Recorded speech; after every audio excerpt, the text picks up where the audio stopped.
नमस्कार प्रणाम। हम आप सबके भाई दोस्त गायक अनिल राग। हम अपने चैनल अनिल राग ऑफिशियल में फिर से एक बार आप सबका स्वागत करते हैं। दोस्त आइए एक बार आप लोगों के बीच में देवी गीत से स्वागत रही, रवा लोग प्यार और आशीर्वाद नहीं। जब जब पाप बढ़े धरती पर ले लू तू अवतार, मैया ले लू तू अवतार हो। पापी दुष्ट निशाचर सन के करेलू संहार, मैया करेलू संहार हो। सुन के पुकार एक बार देवी मैया हो, लेके अवतार एक बार देवी मैया हो।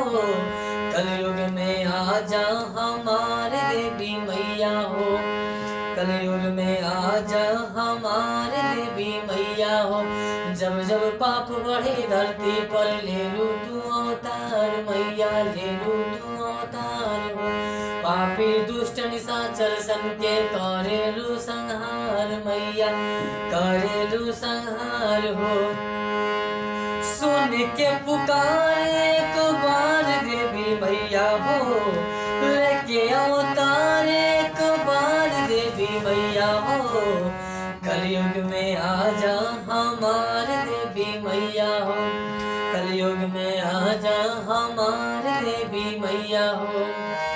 महिषासुर रहे गोदानो, कलयुग में मानो भइल बाणे दानो, कलयुग में मानो भइल बाणे दानो। लागत केहू के इज्जत न बाची, तोहरा से माई कहिल साची। केहू सुने वाला नइखे, सुन एक बार हो। टुकुर टुकुर ताके लोगवा होता अत्याचार हो। भइल बलुटेरा पहरेदार देवी मैया हो, लेके अवतार एक बार देवी मैया हो।